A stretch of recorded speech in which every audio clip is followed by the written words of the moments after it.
Chalo Dilli, onwards to Delhi. That was their battle cry. More than that, it was an expression of pain for a long sought after dream. A dream of freedom for India.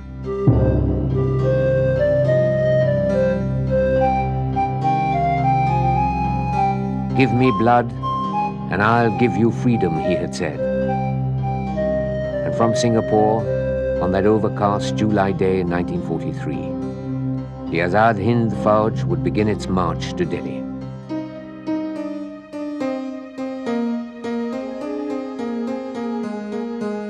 They would reach Imphal, and for the first time the Indian flag would flutter proudly in the Indian sky. Yet the moment of triumph would be fleeting.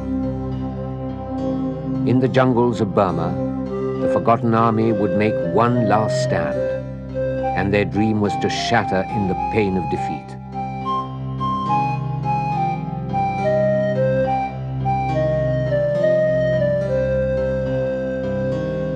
More than half a century later, some of them returned.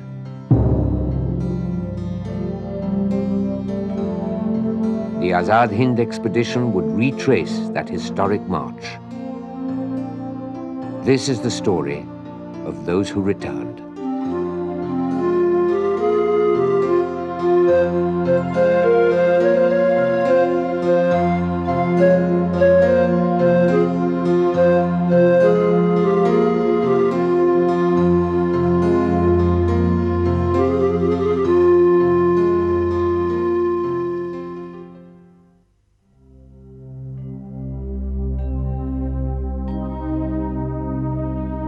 Today, the bustling city-state of Singapore is an economic powerhouse, one of the Asian tigers whose roar dominates the world economy. 50 years ago, however, another roar was to go forth from Singapore, a roar that shook the very foundations of the British Empire in India. The story of the Azad Hind Fauj, or the Indian National Army, truly begins with what Winston Churchill called the worst disaster and the biggest capitulation in British history, the fall of Singapore. By February 1942, the Japanese Imperial Army's lightning advance down the Malayan Peninsula had brought it to the gates of the seemingly impregnable British fortress of Singapore. The last natural barrier was the Johor Straits, and the Japanese quickly crossed it, untouched by the island's large guns, which expected the invasion from the sea. The guns were all facing eastward, and the Japanese, on the 8th of February 1942, came in from the northwest. Across the front line, resistance amongst the 135,000 British, Australian, and Indian soldiers collapsed, as they faced only 30,000 Japanese soldiers.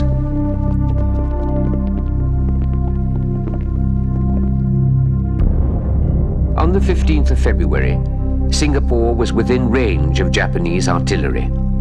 General Percival, the British commander, invited the Japanese to discuss terms of peace. Yamashita, the Japanese commander, was stunned. With only a few days' supplies and ammunition, he had in fact been thinking of calling off the final assault. But General Percival, unaware of the Japanese position, saw no way out and surrendered unconditionally.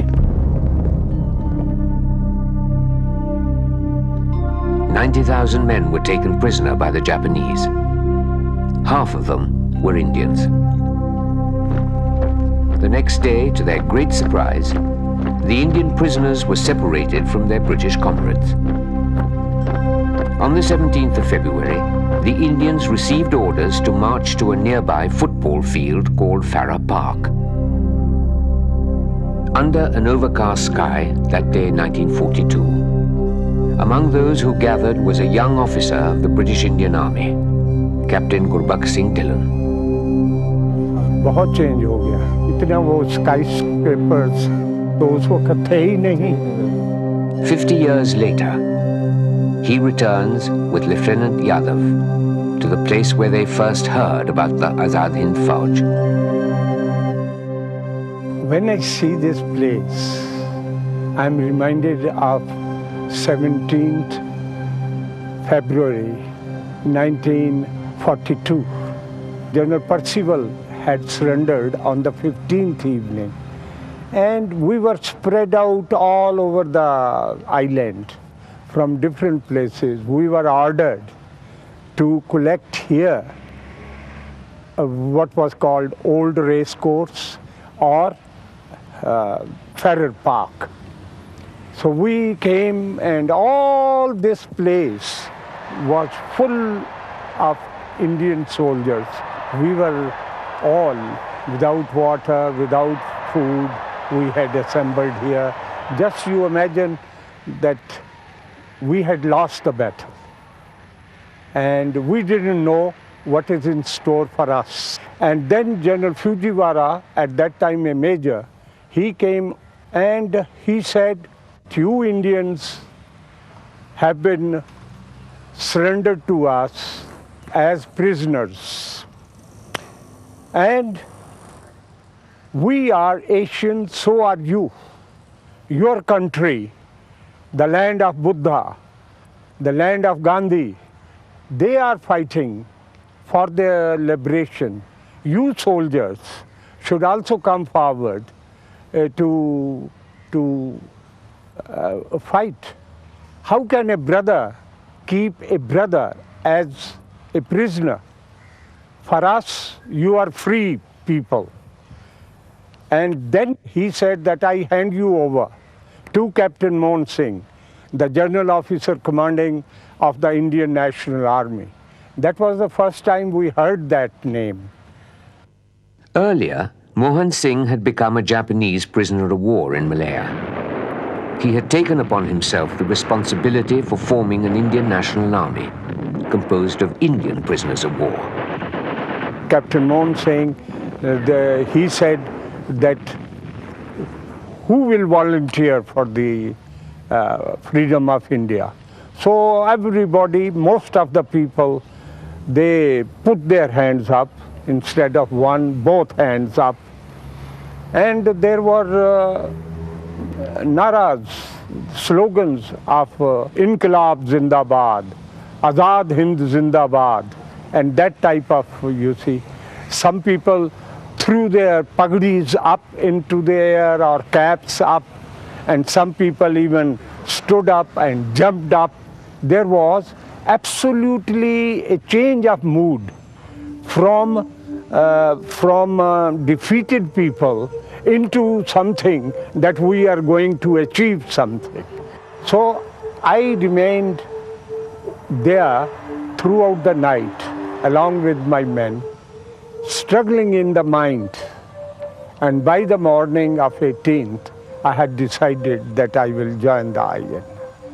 So for me, this was the decisive place, the decisive point, somewhere over that dark place.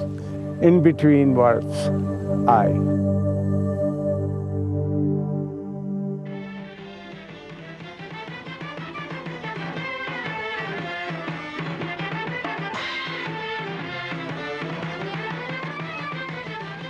Within a fortnight of the Farrer Park meeting, more than 40,000 men had joined the INA. But there were a number of problems in the practical task of organizing the Liberation Army. Many felt that the way the Japanese treated the new army and Indian prisoners of war as a whole was unsatisfactory, and a dispute led to the arrest of General Mohan Singh. Soldiers and civilians alike, what the Indians needed was a leader, someone who could seize the movement with both hands and propel it forward. A great many Indians in East Asia knew that there was only one man outside India who could start a real Indian National Army. And that man was in Germany.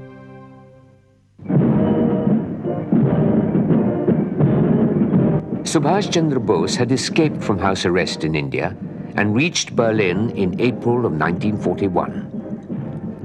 Although Bose had no sympathy for the Nazis, he had come to Germany in order to gain access to the soldiers in the British Indian Army captured as prisoners of war. Bose clearly identified the British Indian Army as the ultimate instrument of colonial control and was determined to subvert the loyalty of these Indian soldiers to the King Emperor and replace it with a new loyalty to the Indian nation.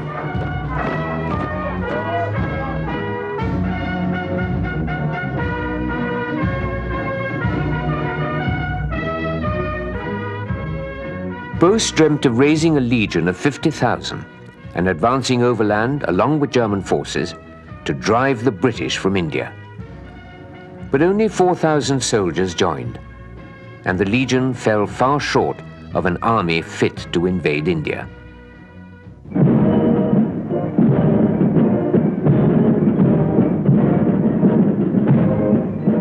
Hitler had no sympathy for Indian nationalism, and when they came face to face, the Führer avoided the issue of India's independence and Bose's demand to remove from Mein Kampf racist references offensive to Indians. Also, with the German invasion of the Soviet Union, Bose realized his hopes of invading India from overland were hopeless. Totally disillusioned with Germany, Subhas Chandra Bose and a young companion, Abid Hassan, began an epic journey on the 8th of February 1943, the first stage of which was in a German submarine.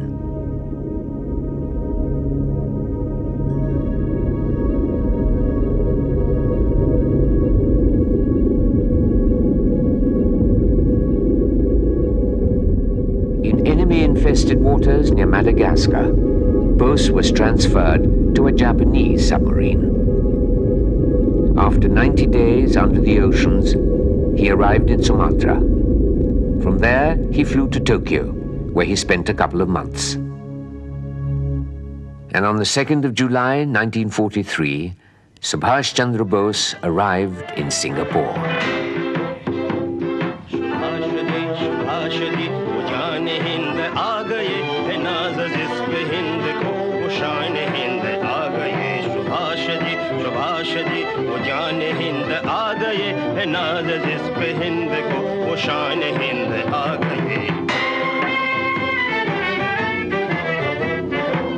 Subhash जान हिंद है सुभाष मान हिंद है सुभाष आन हिंद है सुभाष शान हिंद है सुभाष जी वो जान हिंद आ गए है नाज जिस पे हिंद को वो शान हिंद आ गए. Thousands had gathered at the Kallang airstrip to greet him on his arrival.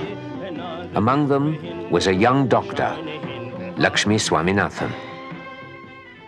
I still remember very clearly the day that Netaji arrived in Singapore. I was one among the thousands of Indians, men and women, awaiting his arrival. Seeing him, I knew that all the months we had passed of the INA crisis, of frustration and despair were now over, that at last we had found a leader who had come to lead us on to Delhi, on to victory. And the very next day, there was a meeting at the Cathay Hall which every single Indian man, woman and child attended, and I was also one amongst those. 50 years later, the scene of that meeting in the Cathay Cinema is still fresh in the memory of these veterans. A popular cinema theatre today, it was at that time the tallest building in Singapore. Seated in the first row at that meeting, Colonel Dhillon caught his first glimpse of Netaji. It was to make an impression that would never leave him. I have come here after half a century, and looking at Cathay, I feel blessed. This is the place where I saw the great leader, Netaji Subhas Chandra Bose, for the first time. It was 4th of July, 1943. So blessed is this place, and blessed are we, because this is the spot where Netaji gave us first appearance, first audience, this Cathay Hall was packed like sardines by representatives of all the Indians from so many countries.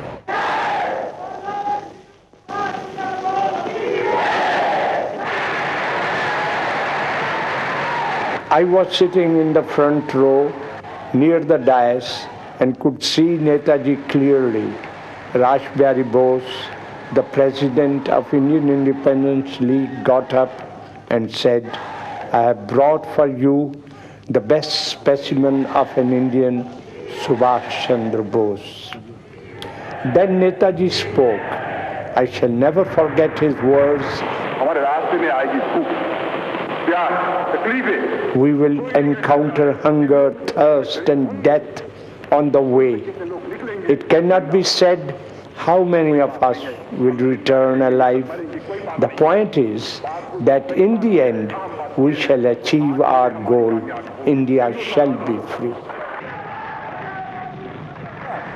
Even on that very first day, we could all feel that now we had found a leader whom we could follow till the end, a leader who would never let us down, a leader who was very courageous and would not expect any one of us to do anything that he himself was not prepared to do. In the months that followed, Netaji addressed a series of public meetings that were to transform the lives of thousands of Indians in Singapore, and in fact all over Southeast Asia.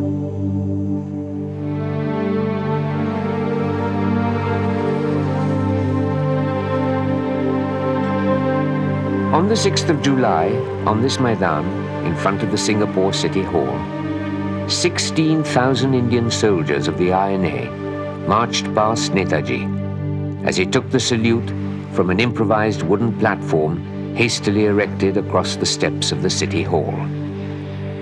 It was here, at the Padang, that Netaji gave the movement its war cry, "Chalo Delhi, onwards to Delhi." Here that he called upon the thousands gathered before him to sacrifice their all for the sake of freedom. I am confident that with the help of my countrymen in East Asia, I shall be able to organize such a gigantic force as will be able to sweep away the British power from India in conjunction with those who have already been fighting at home. The hour has struck, and every patriotic Indian must advance towards the field of battle. Only when the blood of freedom-loving Indians begins to flow will India attain her freedom. Inqilab Zindabad. Azad Hind Zindabad. More such mass meetings were to follow. At a second rally at the Padang on the 9th of July, Netaji addressed civilians of Indian origin. Here he called for a mobilization of all Indians in East Asia. The Azad Hind Fauj, composed only of ex-British Indian Army prisoners of war, would not do. He must have a truly national army. Netaji foresaw the creation of a regiment composed entirely of fearless, death-defying women. It would be called, in homage to the warrior queen who had fought the British in 1857, the Rani of Jhansi Regiment. The magic of Netaji's words resounded in the ears of the young Lakshmi Swaminathan, transforming her. She knew her life would never be the same again. All night I kept awake thinking of the bombshell that Netaji had dropped when he said that he was going to start a women's regiment called the Rani of Jhansi Regiment. So early next morning I went to see him and told him that I was ready to join the regiment.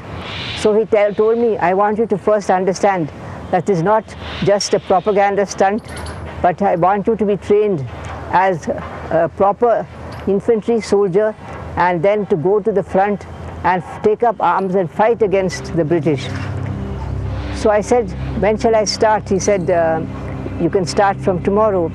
So then I went round and collected 20 young women who had also heard Netaji's speech, and we practiced for 3 days and then presented arms to Netaji at a women's meeting. We were dressed in simple white saris because we didn't have any uniforms, but still we were able to present arms very smartly, and this pleased Netaji endlessly. The barracks on Waterloo Street that housed the Rani of Jhansi Regiment have now been destroyed. But as Lakshmi Swaminathan returns today to Waterloo Street, in her mind's eye, she can see herself and her colleagues going through the rigors of drill and exercises, almost as if the intervening 50 years had never happened. Mr. Jacob, you remember the Rani of Jhansi Regiment camp was here, and we had our main barracks here. And because they extended right up to that road. Your road is there. And so that was our training grounds. Especially seeing this place, I can see all my Ranis, as we were called, you know, lined up here. We used to start at 6 o'clock in the morning. And there we used to have our PT flag hoisting ceremony. Unforgettable time. People say, what about all the hardships? But you know, when you have a goal, when you have a sincere and wonderful leader, then all these things don't matter at all, you know. October came, and on the 21st of the month, Bose announced the formation of the Arzi Hukumat-e-Azad Hind, the Provisional Government of India, and Lakshmi took her place as a minister for the official photograph. At a solemn ceremony at the Cafe Cinema, Netaji took the oath of allegiance. In the name of God, I take this sacred oath to liberate India and 400 million of my countrymen. Tears welled in his eyes, and his throat choked with emotion as he continued, I, Subhas Chandra Bose, will continue the sacred war of freedom till the last breath of my life. 3 days later, 50,000 Indians assembled at the Padang. An afternoon sun shone gently on them, as Bose proclaimed, the Provisional Government of Azad Hind declared war on Britain and America at 5 minutes past midnight. The British know very well that I say what I mean, and that I mean what I say. So when I say war, I mean war. War to the finish. War that can only end in the freedom of India. Their war of independence had begun.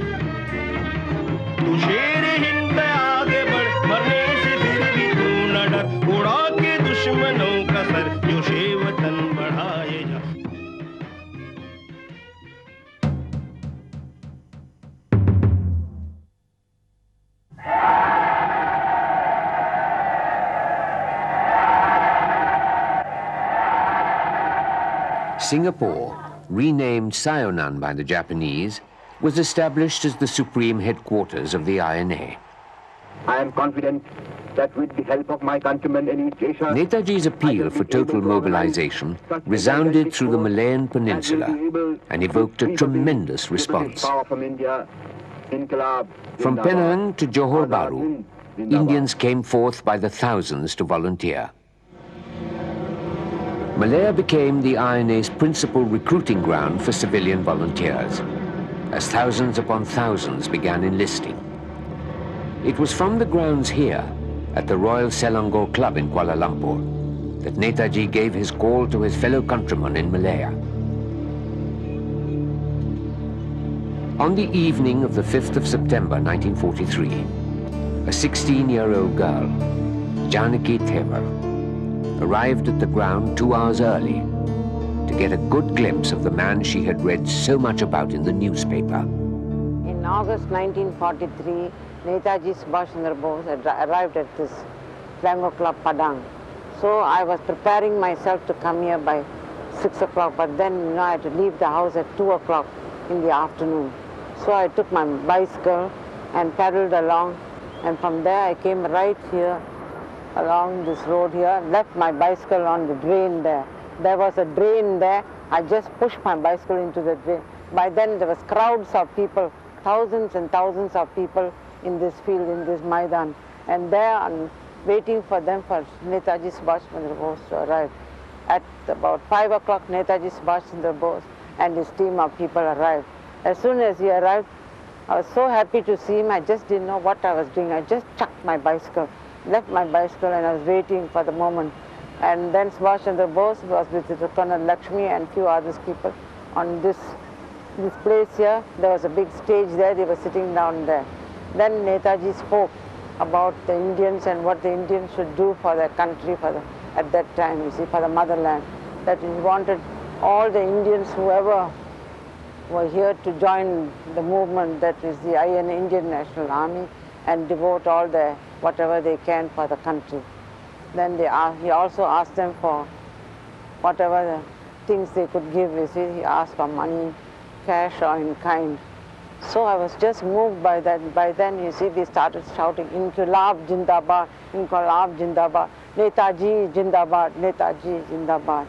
And then the whole crowds, after I had said Netaji, everybody joined me and started shouting, Subhas Chandra Bose ki Jai, Subhas Chandra Bose ki Jai, Netaji Jai, Netaji Jindabad.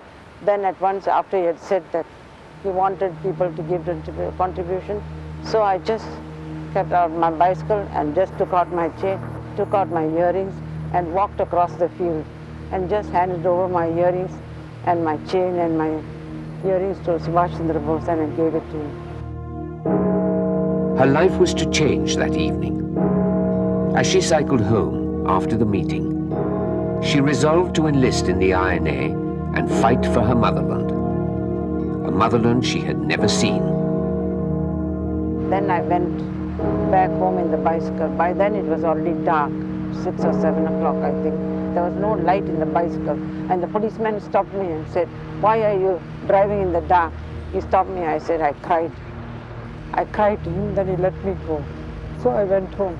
As soon as I went home, I left my bicycle at the fence of the house, and then I went back and I washed my hair, thinking my mother won't be able to detect that my earrings was missing. So I went back and slept. Janaki believed that Captain Lakshmi was the only one who could help her. Through a friend of her father's, she prevailed upon Captain Lakshmi to come to her house and help convince her father. The next evening, about 4 or 5 o'clock, Colonel Lakshmi and a few others came to my house, and then I had prepared a big tea for them. Then I had already taken my form, you see. There was an age limit, you see, for young girls. So if I planned myself, if this was the time, if I don't give my father to sign this form, he may change my mind, and his mind and would not allow me to join the regiment. So at once with Dr. Lakshmi there, who was very cooperative with me and told my father, it's nice for your daughters to join. Your daughter is wonderful. She can join the regiment, and he must be very happy that she is joining the regiment for the cause of the country. Then my father said, okay, she can join. So what I did, at once I got the form, filled it, and gave it to my father. My father said, keep it, I'll sign it later. No, father, please sign it now. He said, well, keep it later, but I still insisted on him signing. Then I managed to get him to sign permission for me to join the regiment. As they strolled today over the manicured turf of the Selangor Club's cricket ground, they're overcome by a flood of memories. Little did they imagine then that this 16-year-old, who had lied about her age so that she could enlist, would go on to become second in command of the Rani Jhansi Regiment.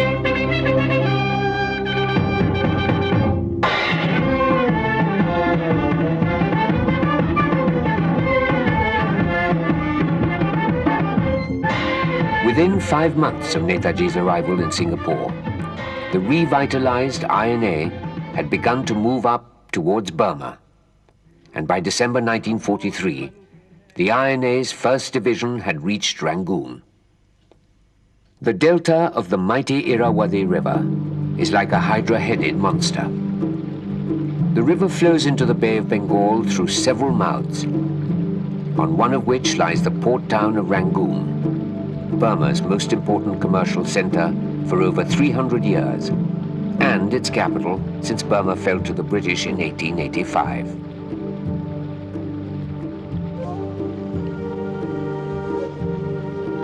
The very name Rangoon is an anglicized corruption of the Burmese Yangon, which means end of dangers.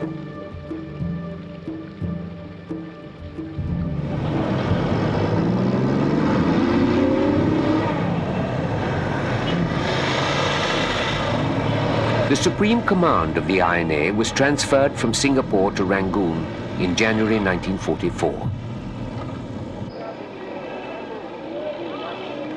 This move in itself was momentous, for only a single border now separated the INA from India. Access to the eastern gates of Fortress India was within reach. Burma was to become the launching pad to mount the final offensive which would free India.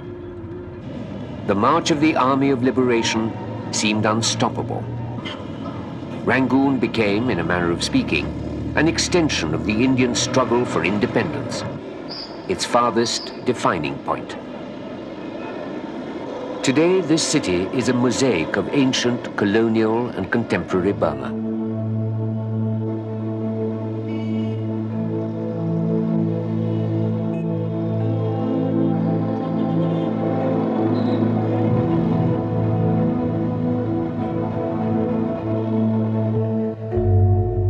But nothing in Rangoon is as imposing as the glistening gold stupa of the Shwedagon Pagoda, which continues to dominate Rangoon, as perhaps no other single structure does in any other major city of the world. The Burmese believe that the soul of Rangoon resides in this massive bell-shaped pagoda that soars a clear 100 meters into the azure sky.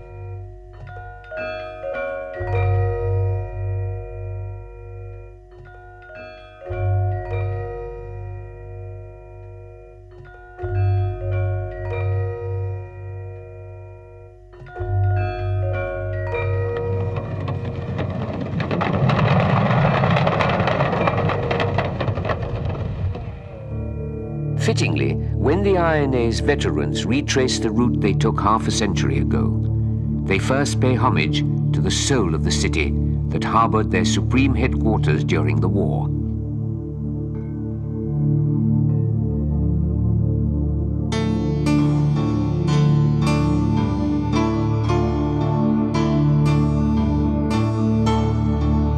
As she walks around the Shwedagon today, Janaki Thevar recalls the days she and her comrades in the Rani Jhansi Regiment spent here 5 decades ago, virtually in the shadow of this temple. She does not look upon her return today as a pilgrimage, but as the fulfillment of a promise she had made to herself half a century earlier.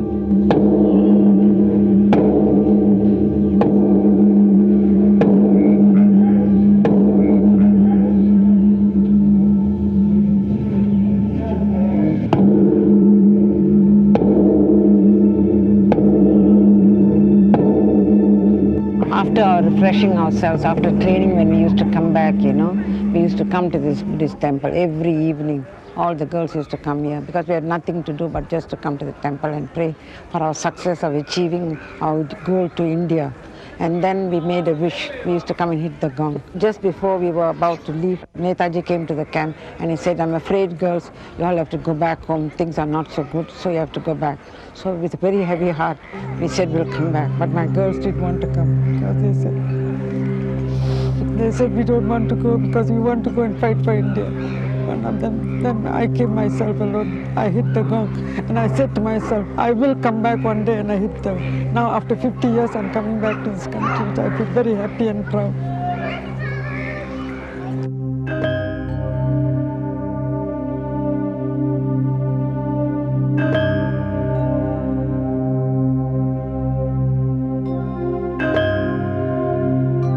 For a full 50 years, Janaki nursed that faith, that conviction. Now she feels vindicated. Shwedagon, she believes, called her back.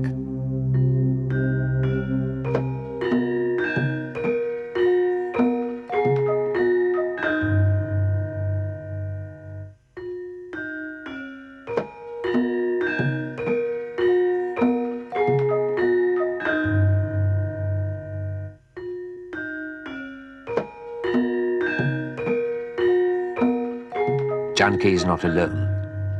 The Burmese people share her faith too. It draws them to the temple long after the sun has set, and nothing lights the night sky but the gilded glow of the Shwedagon pagoda.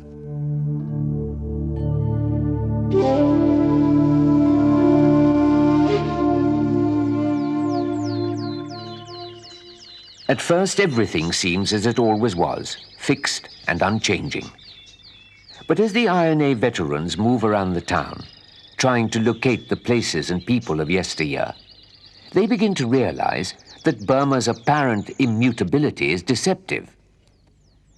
50 years is a long time, and time does not stand still, not even in Burma.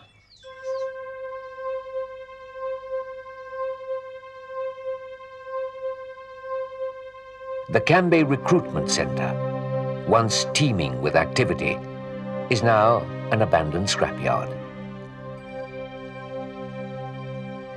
The Kambei railway station, from where thousands of INA soldiers embarked for the front, stands revealed today as just another suburban station. Slums have overrun the Gaushala training grounds. The days spent here training for the march on Delhi can be retraced only in the mind's eye, through the prism of memory.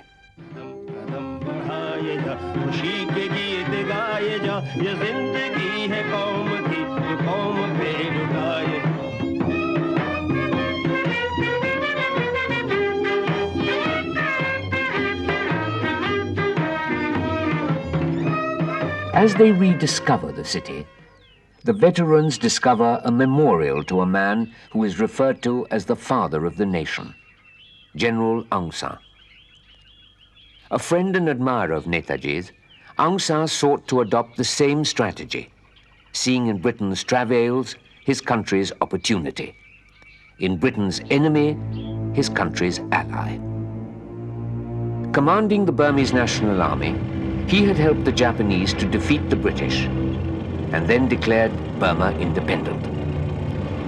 But he soon discovered that independence in a Japanese dispensation was a mirage. When the Allies began their attempt to regain Burma in 1945, Aung San and the Burmese National Army defected to the Allied side. Aung San was assassinated at the age of 37, just weeks before his final objective was achieved. Netaji and General Aung San had established a very good relationship in Burma, and he had sent word secretly when the Burmese army decided to break their relationship with the Japanese and to contact the British. So Netaji said, after all, the Burmese army is operating on their own soil and they are independent to take whatever action they want to. But we are only using Burma as a stepping stone into going into India. So we must carry on our fight, and also we would not like to desert the Japanese at this stage of the war. Only one request he made was that the Burmese army should not attack the INA, because there was no question of the INA attacking them, because our objective was India and nothing in Burma. And I must say that General Aung San, he kept his word, and all during the remaining of the campaign, the Burmese army never attacked the INA. As she pays homage to Aung San, father of the Burmese nation, Captain Lakshmi ruminates on the irony that today Aung San Suu Kyi, the daughter of the man who gave his life 50 years ago, so that his country may obtain freedom from foreign rule, should be engaged in a struggle to preserve that very freedom. But her adversaries are not foreigners. Aung San Suu Kyi has never forgotten that she is the daughter of Burma's national hero. There is a certain inevitability about the way she assumes her father's mantle, accepting her duty to serve as a symbol, an icon, the crystallization of a nation's hope, its longing, its need to breathe free.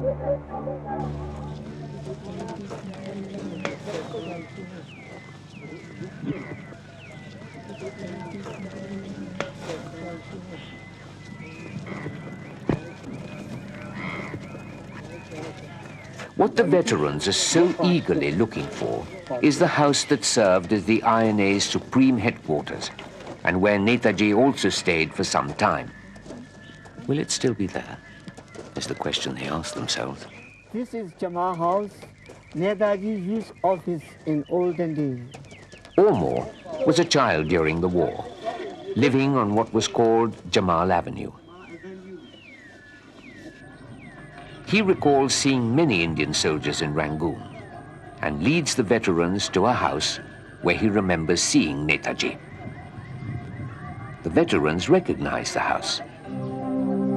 But this was just a house for the staff, not the supreme headquarters. Meher-un-Nissa, now 69, has been living opposite this house for 65 years. Her father, Ibrahim Khan, was a close associate of General Shahnawaz Khan. Memories of her first meeting with Netaji are still fresh in her mind. Major Salim और शाहनवाज साहब ने यहाँ पर रहते थे।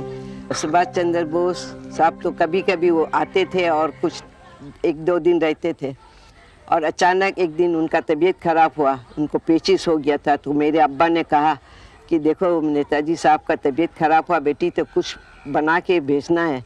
तो जी मैंने तो क्या कहा, मूंग का दाल का खिचड़ी और पुदीना की चटनी और मैंने पीस के भेजे। उन्होंने 2-3 दिन खाए, खा के बहुत खुश हुआ और उनकी तबीयत भी अच्छा हुआ। फिर उन्होंने एक चिट्ठी लिख के दिया है मुझे कि कच्चा कटहर की तरकारी का। तो उन्होंने लिख के दिया, तो मैं उसी तरह वो लिखा वही तरह उससे भर के भी मैं मसाला डाल के उनको पका के भेजा, तो बहुत खुशी हुआ। फिर मैंने एक दिन कटहर का कुछ भजिया बना के भेजा, तो वो भी खा के बहुत खुशी हुआ। तो फिर उन्होंने मेरे अब्बा को कहा कि लड़की को मेरे पास बुला के आ, तो मुझे लेके गया। तो मुझे कहा कि तुम क्या मांगता मांगो। ये मैंने कहा मैं कुछ नहीं मांगता, आप अच्छा हो गया, आपकी तबीयत तो मुझे बस है। तो उन्होंने मुझे फूल का हार पहनाए थे। फिर अचानक ऐसा हुआ कि लोग जाने का हुक्म हो गया, चला गया शाहनवाज साहब और नेताजी साहब। जाके कहा था कि हम जाके आप लोग को वापस कुछ भेजेगा खत। तो मैं खत का इंतज़ार अब तक करते थे, तो कोई खत नहीं है, ना शाहनवाज साहब का आया ना नेताजी साहब का आया। तो कुछ हम लोग को तो कुछ खबर ही नहीं मिला। यहाँ पर मेजर सलीम, शाहनवाज और बहुत सा सब लोग यहाँ रहते थे इसी बिल्डिंग में। Meher-un-Nissa leads the veterans to what was once the supreme headquarters of the Azad Hind Fauj. एक जगह पर लाई है, नेताजी ऊपर बैठते थे जी, और इसमें शाहनवाज साहब बैठते थे, मेजर सलीम बैठते थे और बहुत सा साहब लोग भी अफसर लोग बैठते थे। आप ये नीचे कमरा में थे, नीचे कमरा में थे जी। To Captain Yadav, this is like a homecoming. Stationed here during the INA stay in Burma, he had many an occasion to observe Netaji from close quarters.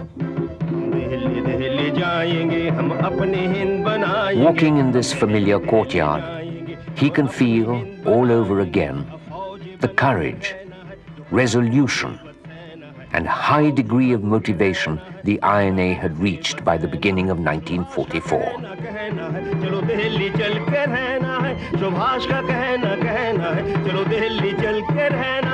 The moment of truth had arrived. And on the 3rd of February, 1944, the 1st Guerrilla Regiment under General Shahnawaz began its move to the frontiers of India. The march to Delhi had begun. ले जाएंगे हम अपनी हिंद बनाएंगे हम गोली खा के झूमेंगे हम मौत को बढ़कर झूमेंगे हम गोली खा के झूमेंगे हम मौत को बढ़कर झूमेंगे मतवाले बन आजादी के हम दरिया जंगल घूमेंगे मतवाले बन आजादी के हम दरिया जंगल घूमेंगे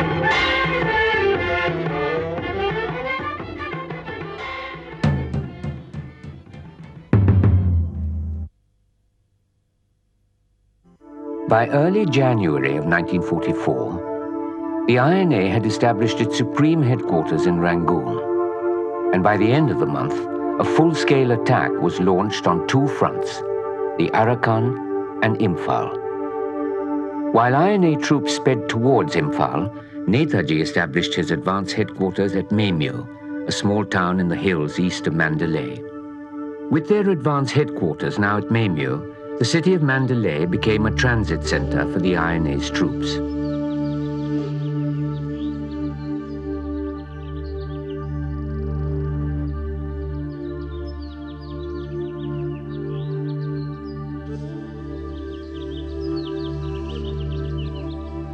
Mandalay, not Rangoon, is where Burma's past and present truly converge. It is the historic city from where Burmese kings rule the whole country, and even now it reflects the cultural heartbeat of the Burmese people.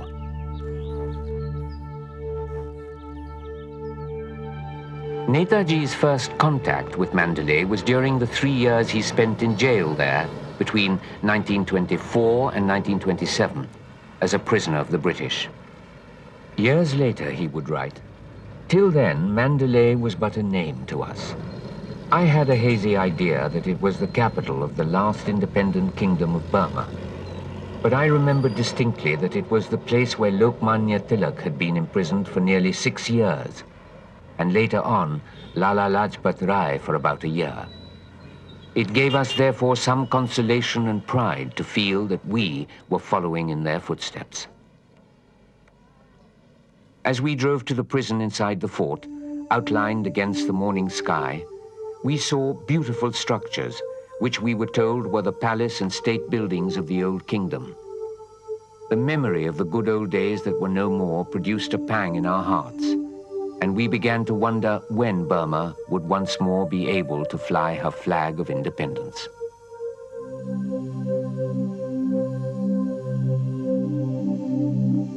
Nature's beauty and the tragic relics of Burma's history intertwine here in Mandalay.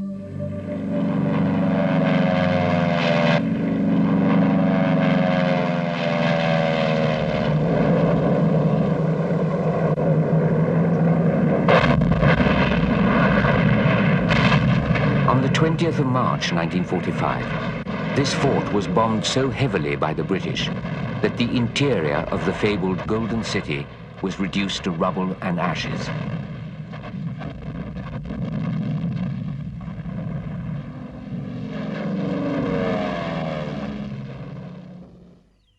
What remained was a broken shell, some walls, and a moat.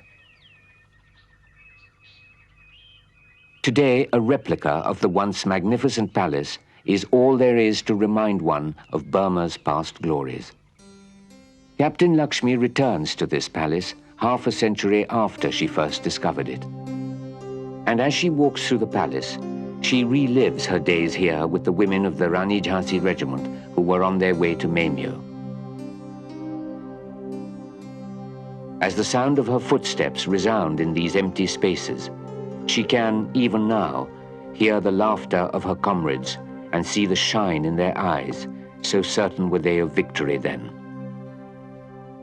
But through the laughter, she can also hear the cries and groans of the wounded as they were brought here from the Imphal front. In Mandalay, we were more or less confined to this fort area because going out was dangerous. The place was bristling with spies, and they had been sending messages because every time Netaji came, there was very heavy bombardment. Netaji's headquarters had been moved to Memyo because that was a very safe place, and Mandalay was so exposed. But he also expected only to stay in Memio for a few weeks and then move on further towards the front.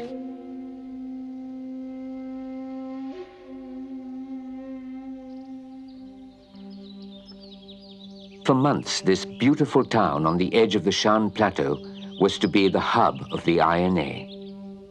Within a week of Bose's arrival in Memio, Captain Lakshmi brought up a contingent of the Rani Jhansi Regiment. During the Imphal campaign, Memio was very important to us because it was here that Netaji established his advanced headquarters. And various units of the INA were also based here. The Azad Hind Dal was also the advanced party because they were to be the civilian forces once we occupied various parts of India. They were also here, and I brought up one unit of the Rani of Jhansi Regiment also to Memio, and we started training here and preparing ourselves for advance.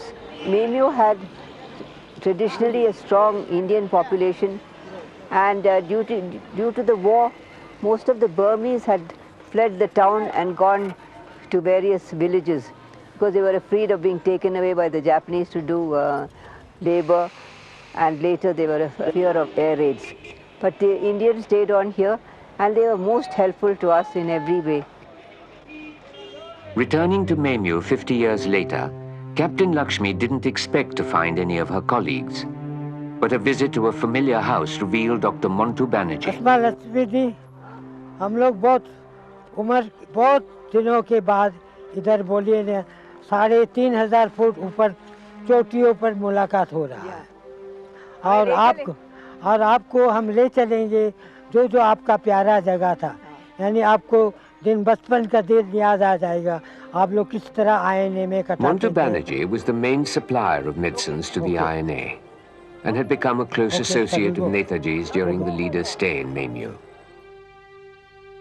His sister Parul was in the Rani Jhansi Regiment commanded by Captain Lakshmi. Today he guides her to the place where the regimental camp had been built all those years ago. Major करूँ या captain करूँ या colonel मालूम नहीं कुछ भी बोलूँ आपसे लेकिन उन दिनों भी एक देखिए ना एक जैसा ड्रीम जैसा यानी सपना था. I am very happy we have found this place because this building is exactly as it was when we had the Rani of Jhansi Regiment camp here. But only this overgrown place that you see here was all nicely leveled as a field, and we used to have our flag post here in the middle. Dr. Banerjee, now 84, leads a solitary existence here in Memio, and all he lives on are his memories. I possess nothing now, but still old people, when we meet each other, we remember those old days. You remember when I brought the one platoon of Rani of Jhansi Regiment girls and we came to your village? We went back very late. We got back to our camp after midnight. After midnight. Yeah. So Major Lakshmi came to our camp, you know. It was late at night. That time that road was full with tigers and bears and even leopards. So we told them, don't take the risk. They said, no, we are after all soldiers. We got to go to the Kohima front. We'll advance with these few girls that are with me, we'll go to the front. I'm not afraid, not they are. And they said, yes, we are not afraid, we will go. And they started singing that national anthem, Subha Sukha Chayane Ki Barkha Barsi, Bharata Bhagya Hai Jaga. They started singing that and going, and Hum Dilli Dilli Jayenge, Hum Bigdi Hind Banayenge. Oh, you play that on your mouth organ? Yes. I remember you playing the mouth organ yes. those days. Yes. At every function you had to play. Yes. अच्छा भाई, मैं उस national anthem में आपको यानी कौमी तराना सूर पर जो नेताजी बहुत पसंद करता था, हमको हमेशा बोला करते थे ये गाना आप हमेशा बजाया करो, इसीलिए मैं आपको वही तराना फिर माउथ. लेकिन बाजा जो है वो जापानी और जर्मन बाजा ले, ये चीना बाजा बजाने जाओ तो चीना सुर निकलता, फिर भी मैं आपको चीना सुर में बाजा सुना दूँगा कौमी तराना.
ठीक है.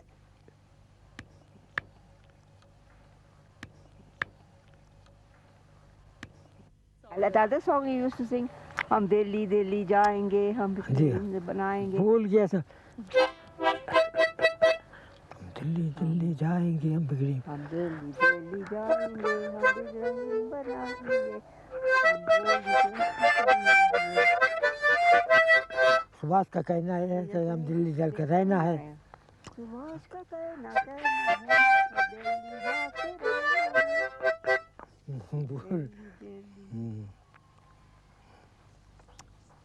भूल गया.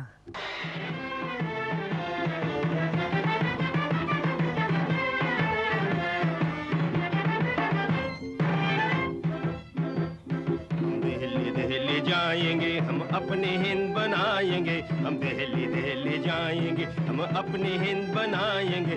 फौज बन के रहना है, दुख दर्द मुसीबत सहना. The words may be a bit rusty and parts of the refrain forgotten, but his spirit is undiminished, as strong as before.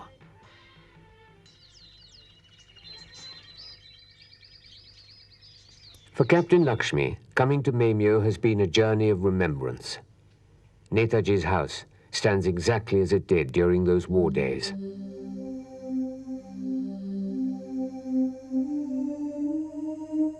This house was privy to every fluctuation in the INA's fortunes.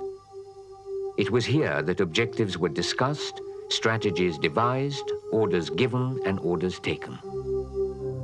Here, Netaji and the INA leadership swung between euphoria and despair as news of military victories and reverses trickled in. Captain Lakshmi was a frequent visitor to this house, often participating in discussions or receiving dignitaries.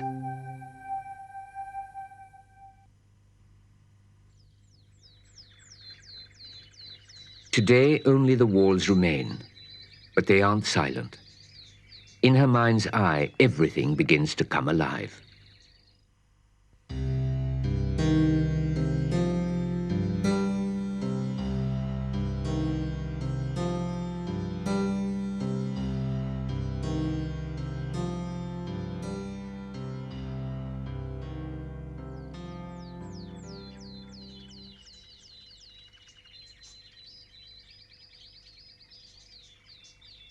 Our INA troops were advancing towards Imphal, and Netaji was preparing to follow them as soon as news of the fall of Imphal to our forces was heard, and that we were now on the road to Delhi. बढ़ाए जा, खुशी के गीत गाए जा, ये जिंदगी है कौम की, जो कौम पे लुटाए जा. कदम कदम बढ़ाए जा, खुशी के गीत गाए जा, ये जिंदगी है कौम की, जो कौम पे लुटाए जा.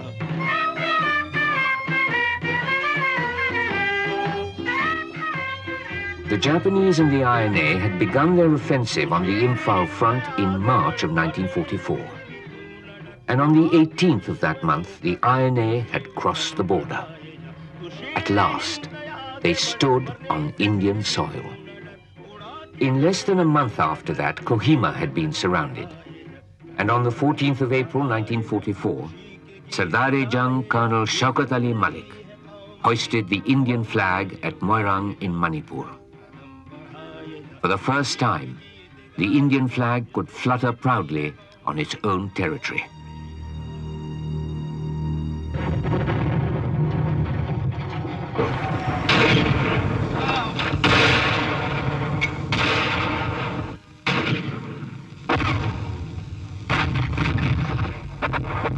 The Battle of Imphal continued into May and saw some of the fiercest fighting of the entire war.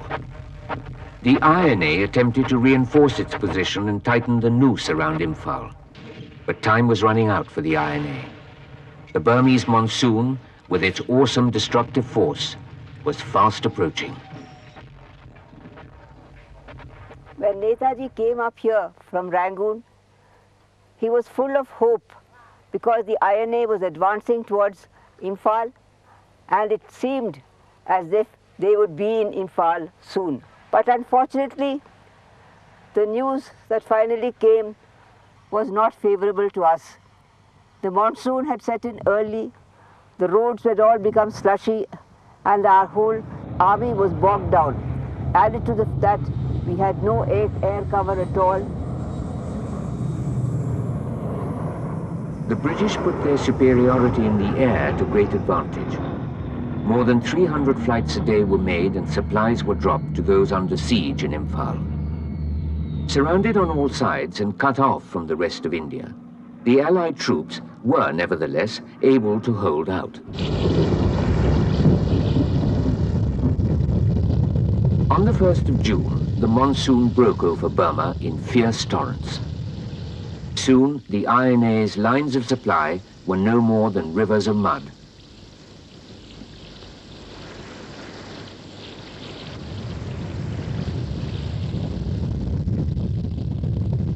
It was plain that the thrust through Imphal couldn't be continued. The siege was lifted on the 27th of June 1944. The Allies began their counter-offensive, aggressively emphasizing their superiority in numbers, weapons, and supplies. The INA was now on the defensive. They were forced to retreat across the Chindwin River and into the mountains. Supplies had run out, and there was no transport.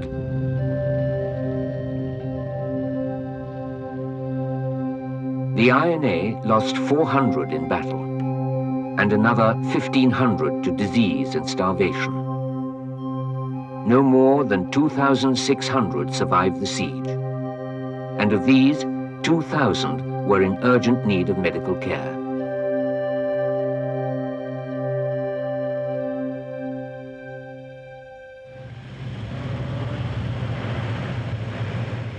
The Allied advance seemed unstoppable.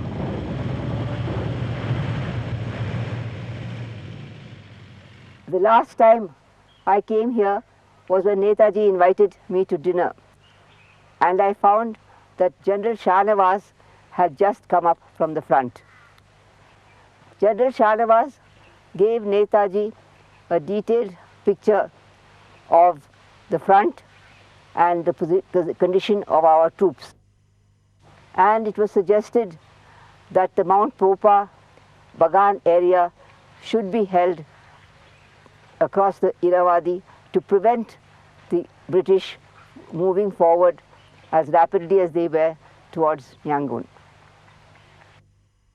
So rapid was the Allied advance into Burma that Maymyo had to be abandoned. Captain Lakshmi, with a few others, retreated to the remote Inle Lake in the Shan Hills.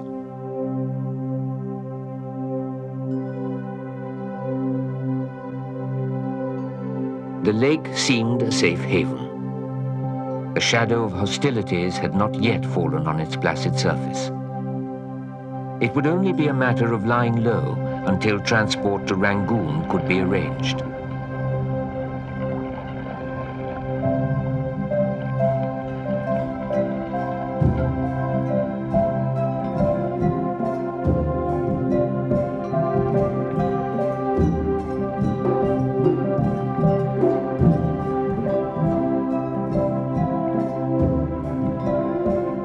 A Shan chief gave Captain Sehgal and her soldiers shelter in one of these homes built on stilts.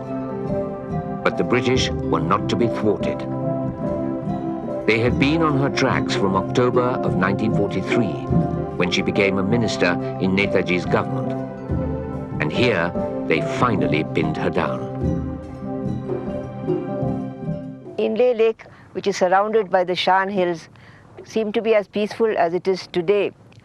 But unfortunately, we were spotted here too by British reconnaissance planes.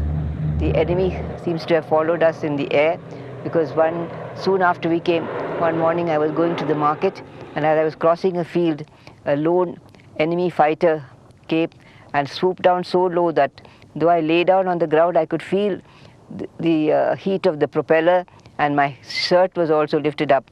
And they machine gunned a few peasants who were working in the fields. Captain Lakshmi fled from the comfort of the inlay lake up into the dense recesses of the Shan Hills. But she was to have no respite, for the enemy tracked her down there as well. But there we were captured by Karen guerrillas operating under the Force 136 of the British Army. We marched through the forest for about 3 days and 3 nights, nearly 100 miles, until we finally reached Taungu. And it was there that I was handed over to the British military authorities as a prisoner and taken to Yangon. On the 1st of July 1945, Captain Lakshmi became a prisoner of the British. The march of the Rani Jhansi Regiment was halted forever.